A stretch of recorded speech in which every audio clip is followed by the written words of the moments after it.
I still remember that night like it happened yesterday, every sound, every shadow. It was around 2 in the morning when I woke up with my throat dry as sandpaper. The old farmhouse was wrapped in silence except for the faint hum of the fridge and the occasional groan of the wooden floorboards. I didn't want to wake anyone, so I crept down the hallway toward the kitchen for a glass of water. Halfway there, I heard it. A man's voice, low and urgent, seeping through the bathroom door. "Just suck it now. Put your mouth right here." I froze. My heart jumped to my throat. That was Richard, my son-in-law. For a few seconds I just stood there, clutching the hallway wall, unsure if I'd really heard what I thought I did.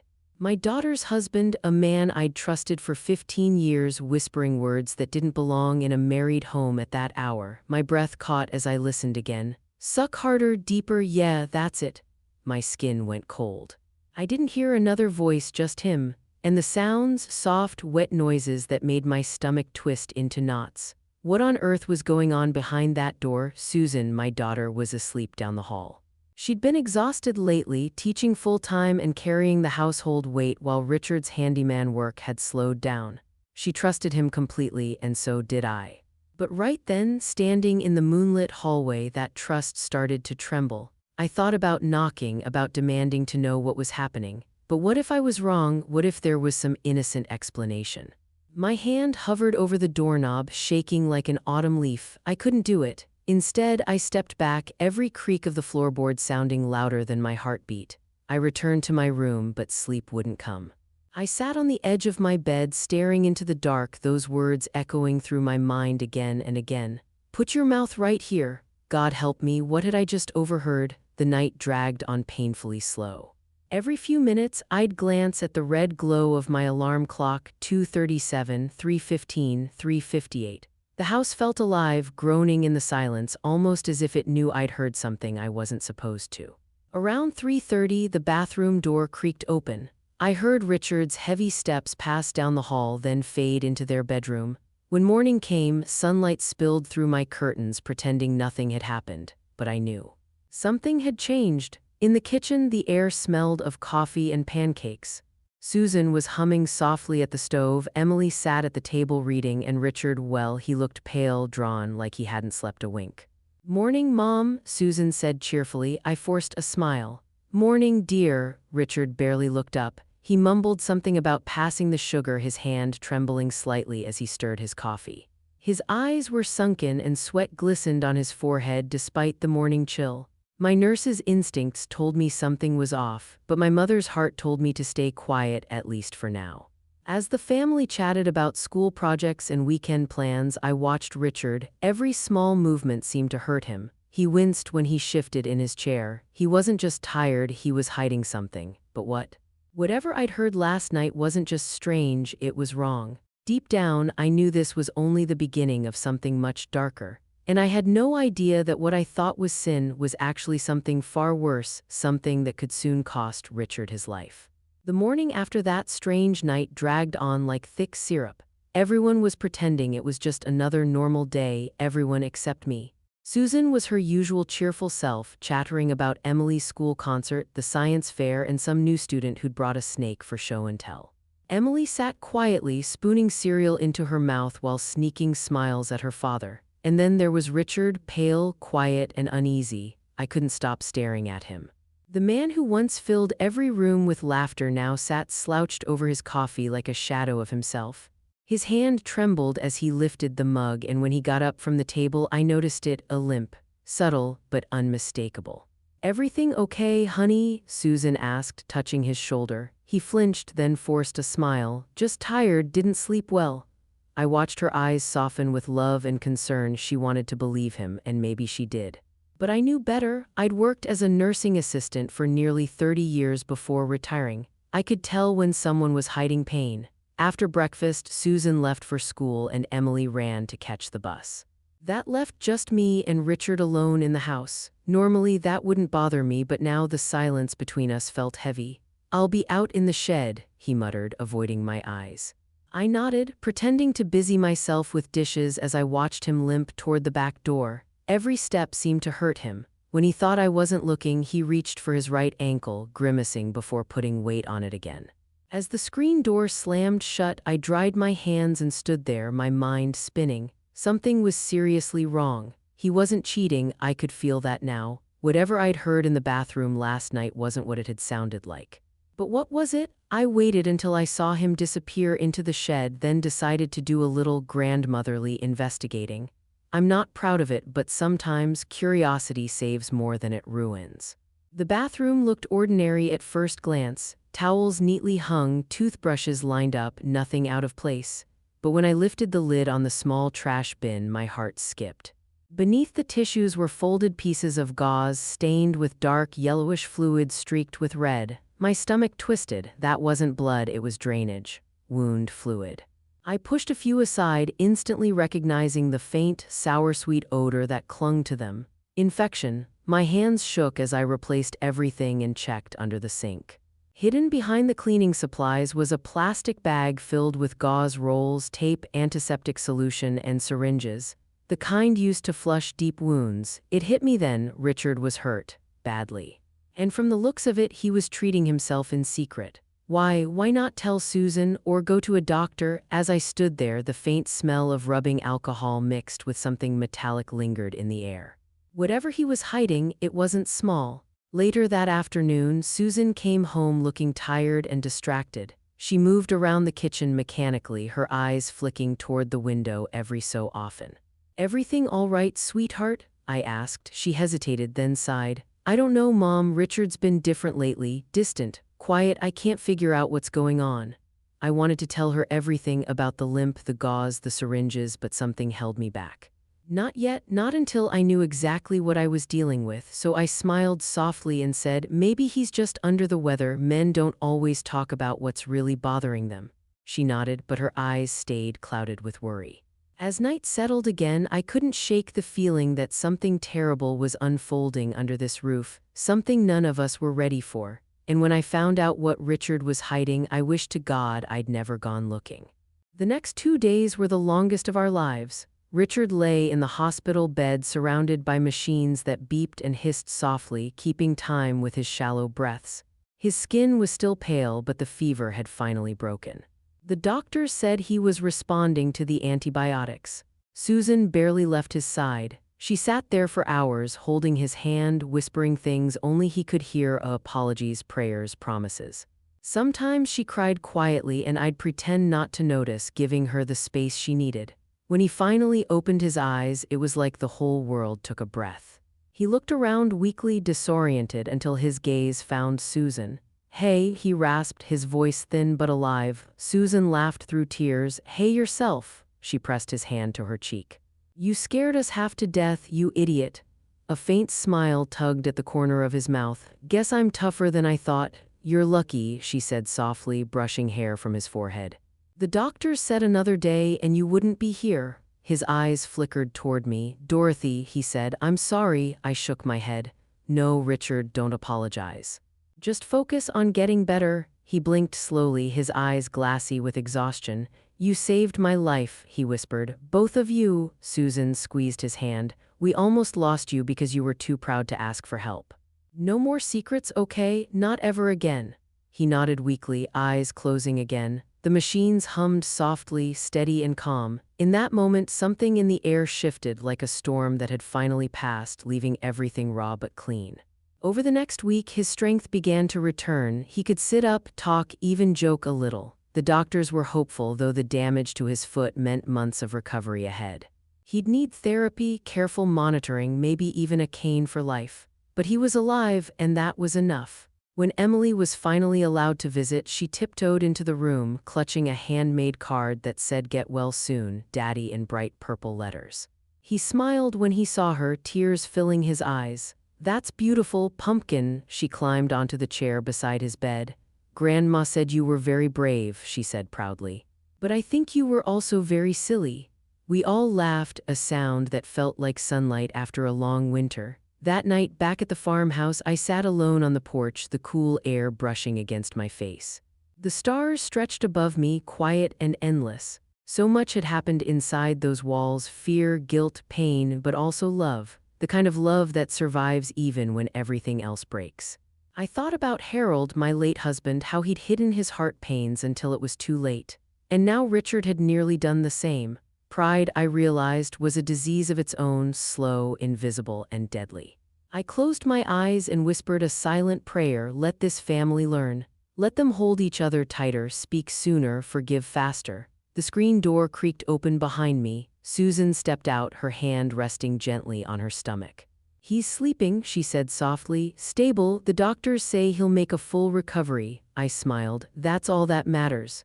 She sat beside me, resting her head on my shoulder. We watched the night in silence for a long time.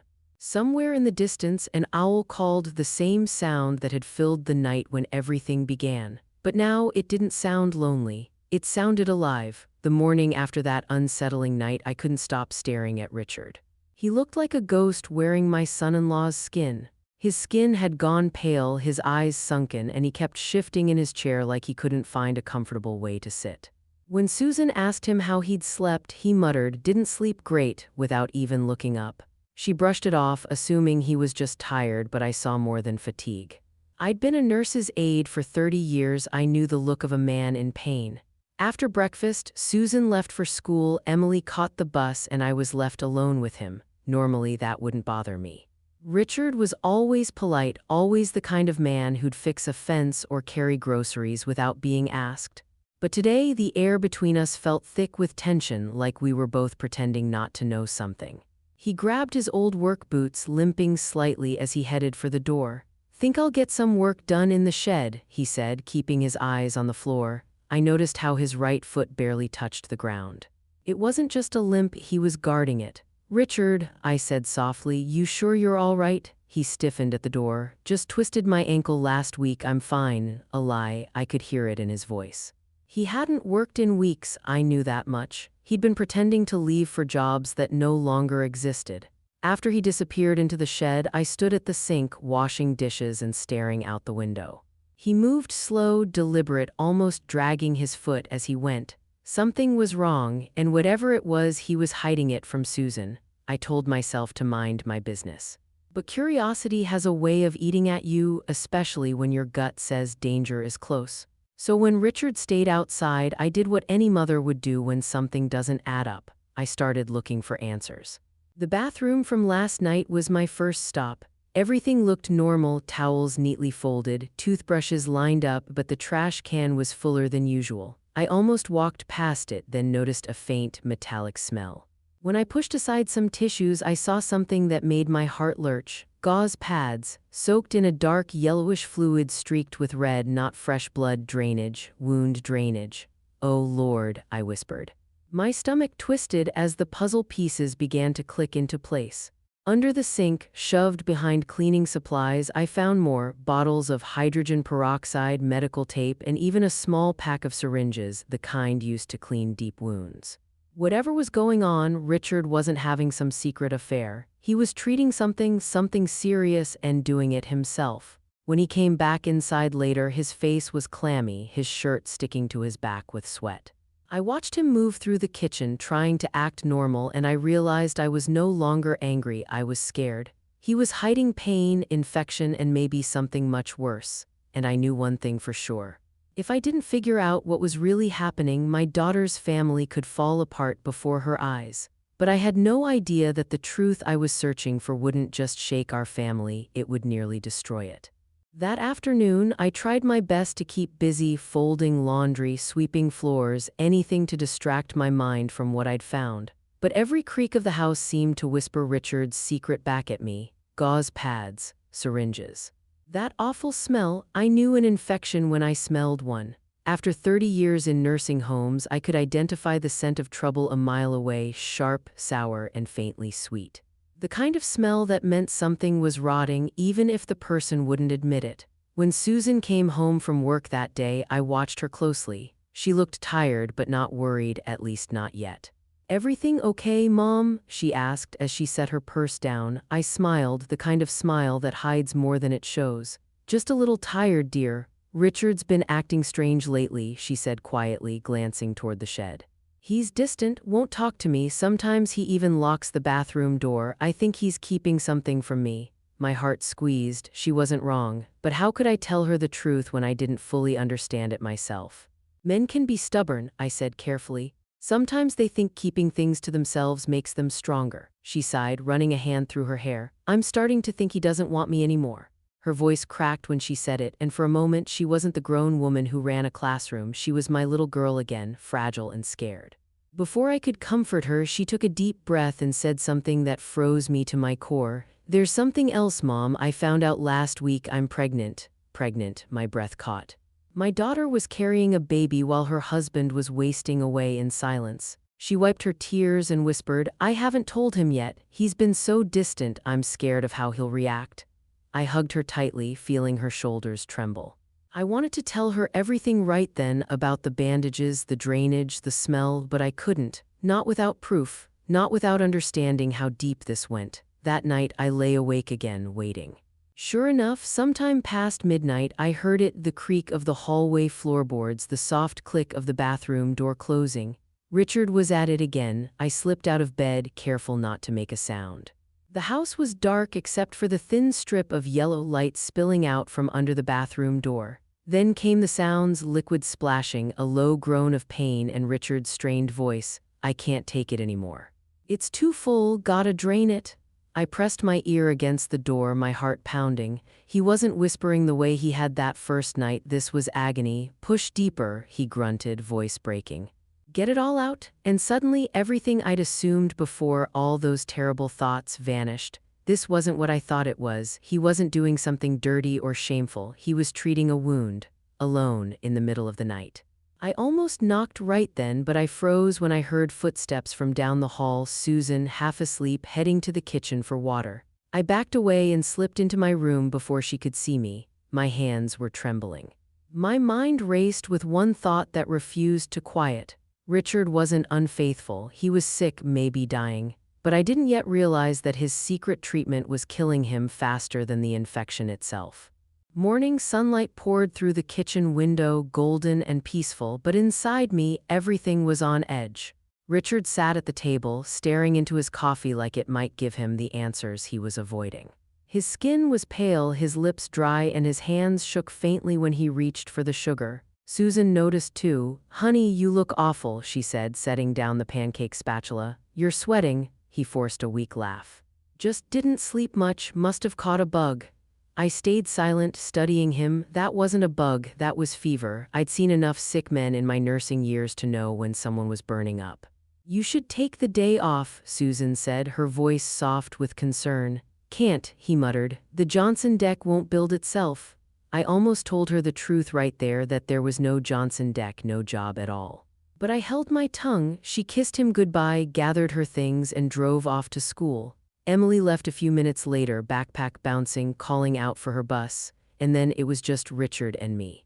He stared at the kitchen window while I washed dishes, his reflection faint in the glass. He looked like a man fading right before my eyes, hollow, heavy, like he was carrying the weight of a secret too big for his body. Richard, I said finally, drying my hands, we need to talk. He didn't turn around. About what? About whatever you're hiding from my daughter. That made him flinch. I don't know what you mean. I think you do, I said evenly. I heard you last night in the bathroom. I've seen the gauze, the syringes, the stains in the trash. I know something's wrong, Richard. Don't make me guess what. He stayed quiet for so long that I almost thought he wouldn't answer. Then in a low, tired voice he said, please don't tell Susan. The desperation in his tone stopped me cold. Richard, she's your wife. She deserves to know. She's got enough on her plate, he said, voice cracking. The job, the bills, I can't add to it. She's pregnant, I said softly. His head snapped up. What? She found out last week, I said. She hasn't told you yet because you've been scaring her half to death with how distant you've been. For a moment he didn't speak. His eyes filled, his hand went to his mouth, and he whispered, oh God, I didn't know. The silence that followed was unbearable. Then he sighed, a deep, defeated sound, and reached down to untie his work boot. Dorothy, he murmured, you really don't want to see this. I think I need to, I said. He hesitated, then pulled the boot off. The smell hit instantly, thick, sour, metallic, the smell of infection. When he peeled the sock away, I nearly gasped. The bottom of his foot was raw, blistered, and eaten through. The wound was deep red in the center, greenish-yellow at the edges with black tissue creeping outward. It wasn't healing. It was dying. "Lord have mercy," I whispered. "Richard, this is bad, real bad." He looked away. "It started as a blister back in January. New boots rubbed it raw. I ignored it. Then it got infected. I went to a clinic once. Doctor said they might have to take the foot." I panicked, walked out. "You what?" I said, disbelief turning to anger. "You walked out, Richard. That could have saved your life." He stared down, shame washing over his face.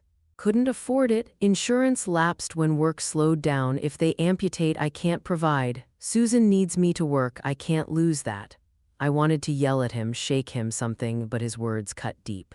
It wasn't just pride, it was fear, fear of not being enough. "Richard," I said softly, "you won't be any kind of provider if you're dead." He tried to smile, but it didn't reach his eyes. "I just need a few more days."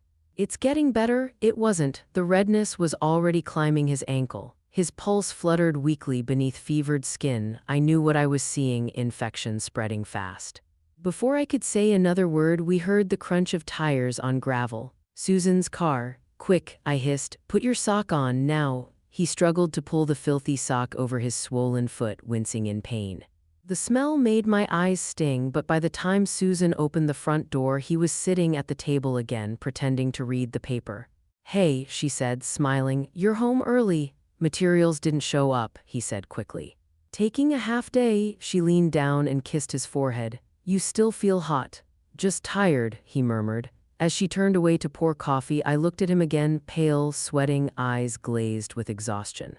That was the moment I decided. If Richard was too proud to save himself, then I would do it for him, quietly, secretly, whatever it took. Because no matter how dangerous his infection was, I could already tell one thing for certain. His pride would kill him faster than any wound ever could. And I had no idea that by trying to save him in secret, I was about to make the biggest mistake of my life. After that morning, I couldn't unsee Richard's foot. Every time I closed my eyes, I saw it, that festering wound, the blackened edges, the slow crawl of infection. The smell seemed to follow me everywhere, seeping into my clothes, into my thoughts. I knew what it meant. I'd watched infections like that turn deadly in men half his age. I'd seen the same red streaks before, blood poisoning, sepsis waiting to happen. He was running out of time. So later that day, when Susan and Emily left for school and work, I walked out to the shed where Richard was pretending to fix something. The hammer in his hand was mostly for show. "We need to make a deal," I said, standing in the doorway. He turned, startled. "Dorothy, please." "I'm not here to argue," I interrupted. "I'm here to help, but we're doing this my way." He hesitated, then nodded warily. "What kind of deal?" "I'll help you clean that wound properly," I said, folding my arms. "No more half measures, no more 2M nonsense. We'll do it safely with the right supplies. But if it gets worse, even one bit, we're going to the hospital. No arguments. Deal?" He stared at me, eyes hollow but grateful. "Deal." We drove 2 towns over to avoid gossip. I didn't want anyone from church recognizing him limping through the pharmacy aisles. I filled a basket with sterile saline, medical gauze, antibiotic ointment, tape, and gloves. The bill came to nearly $90, a small fortune for me, but I didn't care. "This should have been done weeks ago," I muttered as I signed the receipt. Back home, Richard sat on the edge of the bathtub, pale and quiet. I laid everything out on a clean towel. My hands moved automatically, years of habit from my nursing days, but my heart was pounding. "This is going to hurt," I warned. He nodded, bracing himself. "I can take it." I soaked the wound in warm saline first, watching the water cloud with pus and blood. The smell was awful. He bit down on a washcloth, gripping the sides of the tub as I began cleaning away the dead tissue. "Good Lord," I whispered as I worked. "You've been living like this?" He didn't answer, just grunted through the pain. I could see how much effort it took for him to stay conscious. When the worst of the infection was cleaned away, I dried the wound and applied antibiotic ointment before wrapping it tightly in fresh gauze. His breathing slowed, his shoulders sagging. "There," I said finally. "That's the best I can do for now." He looked at me, eyes glassy. "You didn't have to do this, Dorothy." I gave him a firm look. "Yes, I did, because you won't help yourself." He smiled faintly, exhausted. "Guess I deserve that." I stayed silent, gathering the bloody towels and throwing them into a garbage bag. The smell of peroxide and sickness hung thick in the air. When it was done, I made us both tea and sat across from him at the table. He looked drained but lighter somehow, like the weight of secrecy had eased even just a little. "You're diabetic, aren't you?" I asked suddenly. His eyes flicked up in surprise. "How'd you know? I saw the testing strips in your bathroom. And I've been a nurse long enough to recognize the signs." He sighed. "Type 2, diagnosed a few years ago, thought I had it under control." "Thought," I repeated, "meaning you haven't been taking your meds." He winced. "Ran out a few weeks ago, been tight on money." "Lord have mercy," I muttered. "That's why it's not healing. That wound doesn't stand a chance with your sugar out of control." He lowered his head. "I know." I leaned back in my chair, rubbing my temples. "We'll get your prescriptions refilled tomorrow, don't argue." He smiled weakly. "You're bossy, you know that." "Someone has to be," I said, forcing a small smile. That night, Susan came home with Emily, cheerful and tired. The house smelled like dinner again, garlic and onions, normal things, but the secret between Richard and me sat thick in the air. He tried harder that evening. He helped Emily with her math homework, asked Susan about her students. It was almost normal, but I could see the pain in his movements, the way he winced when he thought no one was looking. When Susan kissed him goodnight, she smiled, relieved. "It's nice to have you back," she whispered. He nodded, eyes soft. "Yeah, it's nice to be back."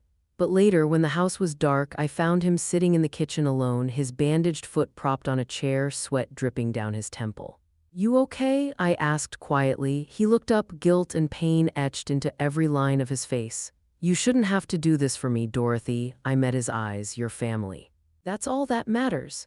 He smiled faintly, but I could see something behind that smile, fear, shame, maybe both. I should have known then that the wound wasn't getting better. I should have noticed the way his fever hadn't broken or how the red streaks on his leg had crept a little higher that day. But I didn't, and that mistake would haunt me more than anything else I'd ever done. Because no matter how hard I tried to save him, the infection was spreading, and soon, the secret we were hiding would blow our family apart. Over the next week, the house settled into a strange new rhythm, a rhythm built on lies and late-night whispers. By day, everything looked normal. Susan went to work, Emily went to school, and Richard left each morning pretending to go to a job he didn't have. But I knew the truth. He wasn't heading to any construction site. He was sitting in his truck behind the library, napping through the pain or searching job boards he couldn't apply for. And every afternoon, when the house was quiet, he'd limp through the back door, wincing with every step. I'd be waiting, bandages ready, gloves on, a towel spread across the table like a battlefield nurse. We'd say little. He'd sit, grit his teeth, and let me clean what was left of his foot. Each time, it looked worse. The redness had climbed past his ankle, and the skin felt tight and fever-hot. He'd flinch when I touched it, no matter how gentle I tried to be. The smell, metallic and sour, was stronger every day. "Richard," I said one afternoon as I peeled away the gauze, "this isn't improving." He gave a weak laugh. "Guess you're not much of a doctor, Dorothy." I shot him a look. "And you're not much of a patient." But inside, I wasn't laughing. The wound was starting to tunnel deeper, infection spreading beneath the surface like roots in dark soil. After cleaning it with saline, I squeezed antibiotic ointment into the open sore. He bit down on a towel, gripping the counter until his knuckles went white. "You're running a fever again," I said, touching his forehead. "I've had worse." "No," I said firmly, "you haven't." He tried to smile, but his face was gray. "Don't tell Susan, okay? She's happy lately. She doesn't need to worry." That's what he always said, and every time the guilt cut deeper. At dinner that night, Susan noticed him limping worse than usual. "You sure that ankle's not broken?" she asked. He forced a smile. "Just twisted it again. Clumsy me." Emily frowned. "Daddy, you should go to a doctor." Richard ruffled her hair. "Doctors are for sick people, sweetheart. I'm fine." I swallowed hard. If only she knew. Later that night, after everyone went to bed, I checked on him. The fever had climbed higher, his breathing was shallow, and he shivered despite the blanket wrapped around him. I brought him Tylenol and a damp cloth, pressing it to his forehead. He looked at me weakly. "You're saving my life, you know that?" I smiled, though my heart was breaking.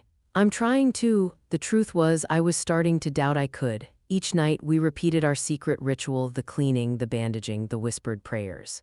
And each morning, I lied to Susan's face, pretending everything was fine. But secrets don't stay buried forever. One night, just as I finished dressing his wound, we heard footsteps in the hallway. Susan's voice came through the door, soft but sleepy. "Mom, Richard, what are you doing up?" We froze. The bathroom smelled of antiseptic and infection, the sink covered in bloodied gauze. I forced my voice steady. "Richard's stomach's upset, dear.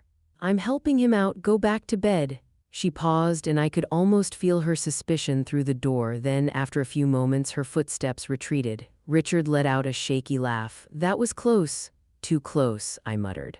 "We can't keep this up forever." He met my eyes. "Just a few more days, Dorothy, please." But days turned into a week, and the infection kept spreading. His fever came and went in waves. Sometimes I'd find him sitting on the couch, staring blankly, sweat beading on his face. Once he nearly fainted reaching for his coffee. I tried to hide my worry, but even Emily started to notice. "Grandma," she whispered one afternoon when Susan wasn't around, "Daddy's really sick, isn't he?" My heart stopped. "Why would you think that, sweetheart?" "Because I heard him crying in the bathroom last night," she said softly. "And he walks funny, like Grandpa did before he went to the hospital." I didn't know what to say. She was 12, too old for lies but too young for the full truth. "Your daddy's fighting an infection," I said finally. "But we're helping him. He's going to be okay." She nodded slowly, though her eyes stayed worried. That night, after everyone was asleep, I sat in the dark kitchen, staring out the window at the moonlit fields. My teacup went cold in my hands. I told myself I was doing the right thing, keeping the peace, protecting Susan, saving Richard. But in the silence, I started to wonder if maybe I was only making things worse.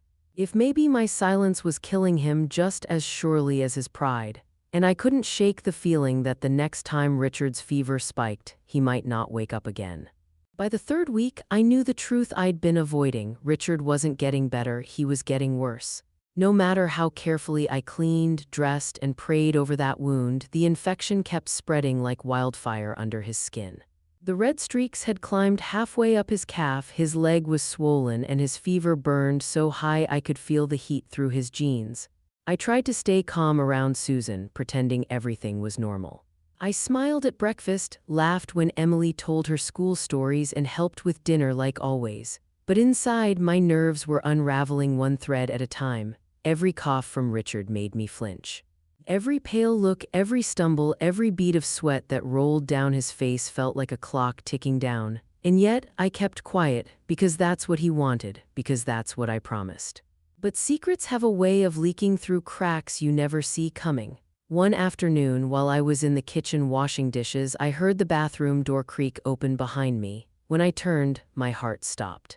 Emily stood in the doorway, holding one of the bloody gauze pads I thought I'd thrown away. "Grandma," she said softly, her voice trembling, "is Daddy dying?" The plate slipped from my hands and shattered in the sink. "Sweetheart, what are you doing with that? Where did you find it?" "In the trash," she whispered. "It smelled weird, like medicine and blood." She looked at me with tearful eyes too old for her age. "Is he sick like Grandpa was?" I wiped my hands, trying to stay steady. "Come here, baby." She hesitated, then shuffled over. I knelt down and held her small hands in mine. "Your daddy is sick," I said carefully. "But not like Grandpa. He has an infection in his foot, a bad one, and he's been trying to fix it himself." "Why doesn't he go to the hospital?" she asked, her lower lip quivering. "Because he's stubborn," I said with a sad smile. "And scared. Sometimes grown-ups make bad choices when they're afraid." Her eyes filled. "Mom doesn't know, does she?" I sighed. "No, not yet. Will you tell her?" I wanted to say yes. God knows I wanted to. But I also knew that if I told Susan without Richard's consent, it would destroy the trust I'd built with him. So I said the only thing I could. "Soon, sweetheart, I promise." That night, the fever hit hard. I found Richard shivering on the couch, drenched in sweat, his breathing shallow and fast. His skin was so hot it almost burned my hand when I touched his forehead. "Richard," I whispered, shaking him gently. "We need to go to the hospital now." He blinked up at me, dazed. "Just tired, I'll be fine." "You're not fine," I said firmly. "You're septic, do you hear me? This is blood poisoning. If we don't act now, you'll—" I said no. He snapped, louder than I'd ever heard him. His voice cracked, but his pride didn't. "I'm not going to a hospital just to lose my foot and everything else with it." "You'll lose more than that," I said quietly. "You'll lose your life and your family." He looked away, eyes glassy. Dorothy, if I die, at least I'll die a man who tried. That broke me. The room blurred as tears welled up, but I swallowed them back. There was no reasoning with pride that deep, so I did what I'd been doing for weeks, the only thing I knew how to do. I cleaned the wound again, prayed quietly under my breath, and hoped I wasn't too late. But the infection had grown crueler. As I removed the old bandage, a foul smell filled the room, sharper, more rotten than ever before. The wound had deepened, the center black and shiny like the flesh itself had given up. When I pressed lightly, cloudy yellow fluid oozed out. "Oh, Richard," I whispered, tears spilling over. "What have you done to yourself?" He didn't answer. He just stared at the ceiling, jaw clenched, eyes wet. By the time I finished dressing the wound, he was too weak to stand. I helped him back to the couch, covering him with a blanket. His skin burned with fever, but his hands were cold. I sat beside him for a long time, listening to the shallow rhythm of his breathing. I wanted to call 911 right then, but I didn't. I couldn't. Because despite everything, I was terrified too, terrified of losing him, terrified of shattering my daughter's world. When I finally went to bed that night, I felt something I hadn't felt in years. Dread. The kind that settles in your bones and whispers that something terrible is about to happen and there's nothing you can do to stop it. And I was right, because before the next sunrise, our secret would explode into the open and nothing in our family would ever be the same again. I didn't sleep that night, not a second. I sat in the kitchen with a cold cup of tea, listening to the old house breathe, the ticking clock, the creak of the rafters, the faint hum of the refrigerator. And beneath it all, the sound I feared most, Richard's labored breathing from the living room couch. He was getting worse. I could feel it, the infection crawling through him like fire through dry grass. Every few minutes he'd stir, mutter something incoherent, or wince in pain. His fever had become relentless. By dawn, the first light was spilling through the curtains, but it didn't bring comfort. It just showed me how pale he'd become. His lips were gray, his eyes sunken. He looked like a ghost of himself. When Susan came down the stairs, rubbing sleep from her eyes, I was sitting at the table pretending to read the newspaper. My hands shook so badly I had to fold it to hide them. "Mornin', Mom," she said softly. "You're up early." "Couldn't sleep," I said. "Coffee's fresh." She poured herself a cup, then frowned when she saw the empty couch. "Where's Richard?" Before I could answer, his voice croaked from the hallway, weak and rough. "Right here." He shuffled in, leaning on the wall for balance. His skin was clammy, his hair plastered to his forehead with sweat. Susan set down her cup immediately. "Richard, my God, you look awful. Sit down." "I'm fine," he muttered, trying to smile. He wasn't. His legs buckled before he even reached the table. The coffee mug in my hand fell and shattered as I rushed to him. Susan screamed as he collapsed onto the floor, his body going limp, eyes rolling back. "Richard," she cried, dropping to her knees beside him.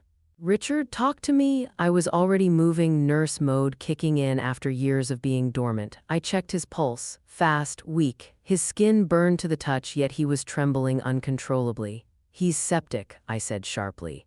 "Susan, call 911 now." Her eyes snapped to mine, wild with confusion. "What are you talking about? What infection? What's happening?" "There's no time," I snapped. "Call them." She fumbled for her phone, tears streaming down her face as she dialed. "My husband, he collapsed. He's burning up. I think he's dying." Emily appeared in the doorway, still in her pajamas, her small face pale. "Mom." "Grandma, what's wrong with Daddy?" Susan tried to stay calm for her daughter's sake, but her voice broke. "Go back to your room, baby. It's okay. He's just sick." But it wasn't okay. Nothing was okay. Richard's breathing was shallow, his lips moving soundlessly. I leaned close and caught fragments. "Sorry, didn't mean to." "Save your strength," I whispered, holding his hand. "Help's coming." Within minutes, the sound of sirens cut through the morning air. Red and blue lights flashed through the window as paramedics burst through the door. I backed away to give them space, my chest tight as they began working on him. "Severe infection," one paramedic said. "Possible sepsis. Pulse 140, BP crashing." They inserted an IV with practiced speed, started oxygen, and lifted him onto a stretcher.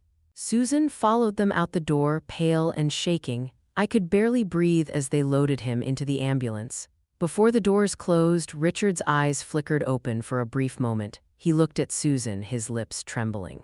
I'm sorry, and then he was gone, the ambulance pulling away, lights flashing down the gravel road. The house fell silent except for the sound of Emily's quiet sobbing. I turned to her, kneeling down and pulling her into my arms.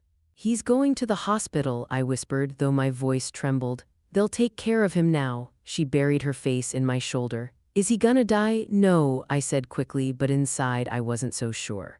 When Susan returned a few hours later, her face was ashen. They said it's bad, Mom. The infection's spread everywhere. They're operating now to clean it, but they don't know if they can save his foot.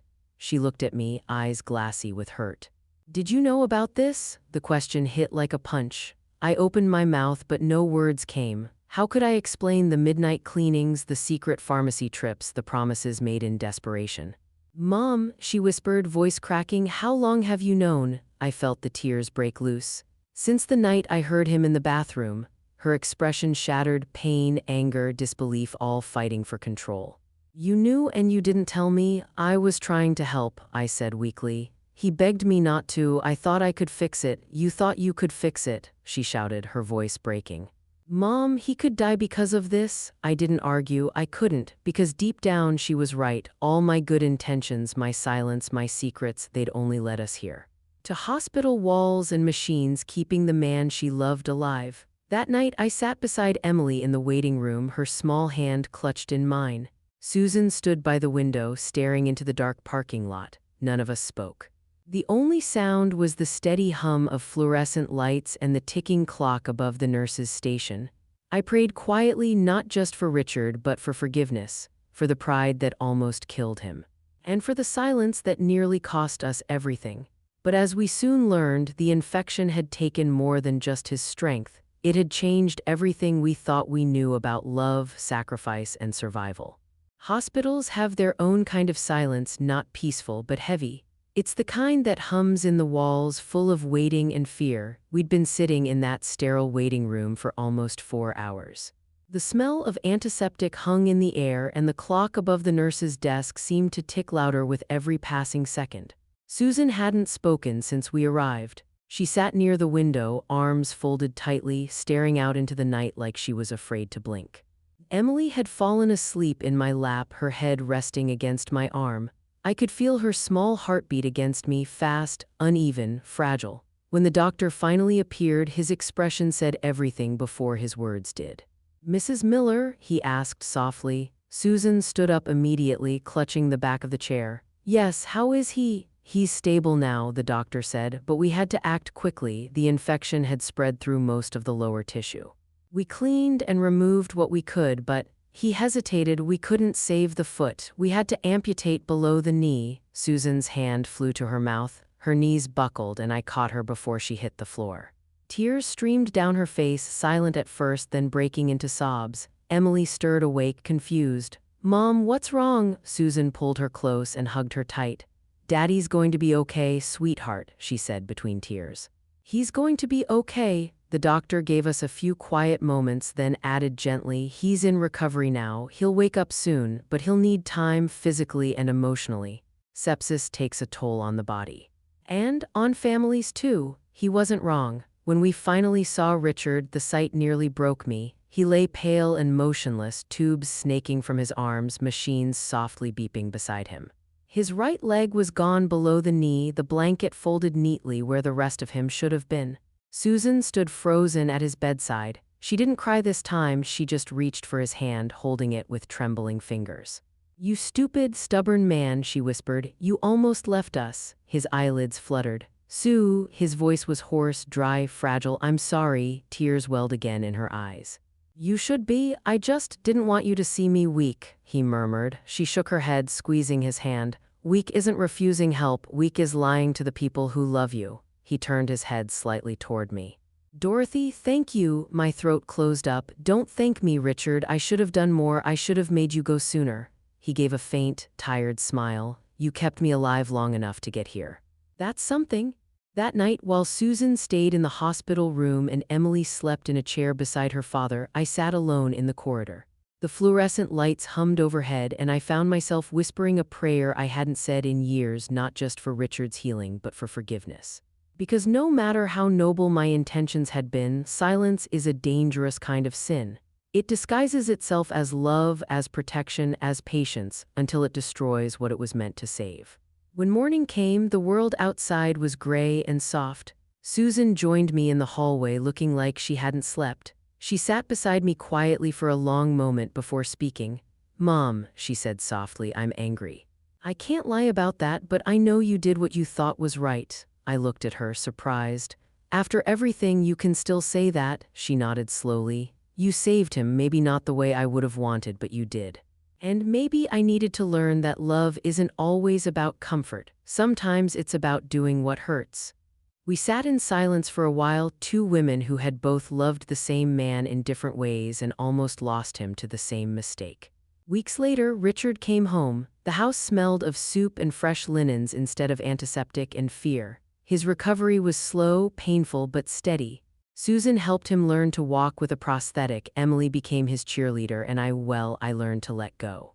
One evening, as the sun dipped below the fields, I found Richard sitting on the porch, his crutches propped beside him. He looked at me with tired but grateful eyes. "Guess I'm lucky," he said quietly. "You are," I replied. "We all are," he nodded. "Thank you for saving me even when I didn't deserve it."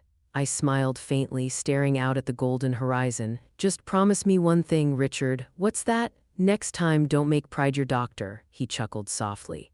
"Deal?" The wind rustled the trees, the house glowed warm behind us, and for the first time in months, the silence didn't feel heavy anymore. It felt earned, but deep down, I knew something had changed forever. Not just in him, but in all of us. Because sometimes the hardest wounds to heal aren't the ones you can see, they're the ones silence leaves behind. It's been 6 months since the night everything fell apart. 6 months since the ambulance lights cut across our fields and carried Richard away. Sometimes when I close my eyes, I can still see that light flickering against the kitchen walls the moment our silence finally shattered. But the house is different now. It's quieter, yes, but not the heavy kind of quiet that used to choke me. This one feels peaceful, lived in, earned, the kind of silence that follows survival. Richard is home again. He sits out on the porch most mornings, coffee in one hand, the newspaper in the other, his prosthetic resting beside the old wooden chair he built years ago. He's thinner now, slower too, but alive and more grateful for it than he'll ever admit out loud. Sometimes I catch him watching Susan and Emily laugh together in the yard, his eyes soft and glassy. He doesn't say it, but I know what he's thinking, how close he came to losing it all. The man who once hid his pain now wears it like a scar he's learned to live with. He doesn't try to hide his missing leg. In fact, he jokes about it sometimes. "Half the man I used to be," he'll say with a grin, and Susan will roll her eyes but smile anyway. But there are moments, quiet ones, when the world slows down, when the weight of what happened still lingers between us. One evening after dinner, he found me washing dishes and said softly, "You know, Dorothy, I think you saved me twice." "Twice?" I asked, raising an eyebrow. "First by keeping me alive," he said. "Then by forcing me to face what nearly killed me, my pride." I didn't know what to say. I just smiled faintly, blinking back tears. "We both made mistakes, Richard." "Yeah," he said with a sigh, "but we're still here. Guess that counts for something." "It does, it counts for everything." Susan took a long time to forgive me. There were weeks when she barely spoke, her anger simmering under every polite word. I gave her space. I knew forgiveness couldn't be asked for, it had to be earned. One night she came into my room, eyes red but calm. "Mom," she said, "I've been thinking a lot about what you did, about what I would have done if I were in your place." I sat up, heart pounding. She continued, "I think I would have done the same thing, maybe not perfectly. Maybe I'd have waited too long too, but I get it now. You were trying to hold our family together while it was breaking apart." Her voice cracked then, and the anger that had hung between us for so long finally softened. "I just wish you hadn't had to carry it alone." I reached for her hand, tears finally spilling down my cheeks. "Me too, sweetheart, me too." From that night on, the air between us felt lighter. We stopped talking about blame and started talking about healing, the kind that doesn't come from medicine or bandages but from time and truth. Emily's growing fast. She still talks about that night sometimes, not in fear anymore but in understanding. "Daddy's stronger now," she says proudly, "even with one leg." She's right, he is stronger in the ways that matter. He's learned to walk again with his prosthetic, even built a small wooden ramp at the porch so he can come and go without help. Sometimes he limps a little, sometimes he curses under his breath, but every step he takes is a victory over the man he used to be. The house feels alive again, laughter returning where there used to be whispers. There's soup simmering on the stove, Emily's school projects on the fridge, and Susan humming in the kitchen. Life didn't go back to how it was, it grew into something new, something better. One night, as the sun dipped below the fields, I sat on the porch beside Richard. The sky was gold and lavender, and the air smelled of cut grass and rain. He handed me a cup of tea and smiled. "You ever think about that night?" he asked. "Every day," I said quietly, "but not the fear anymore, just the lesson." He nodded. "And what's that?" "That love isn't about hiding pain," I said. "It's about facing it even when it hurts, especially when it hurts." He chuckled softly. "You should write that down somewhere," I smiled. "Maybe I already have." We sat there in silence as the last light faded. The cicadas sang in the distance, and for the first time in what felt like forever, I felt peace, real peace. The kind that comes after the storm. Because sometimes the hardest part of saving someone isn't stopping them from dying, it's teaching them how to live again.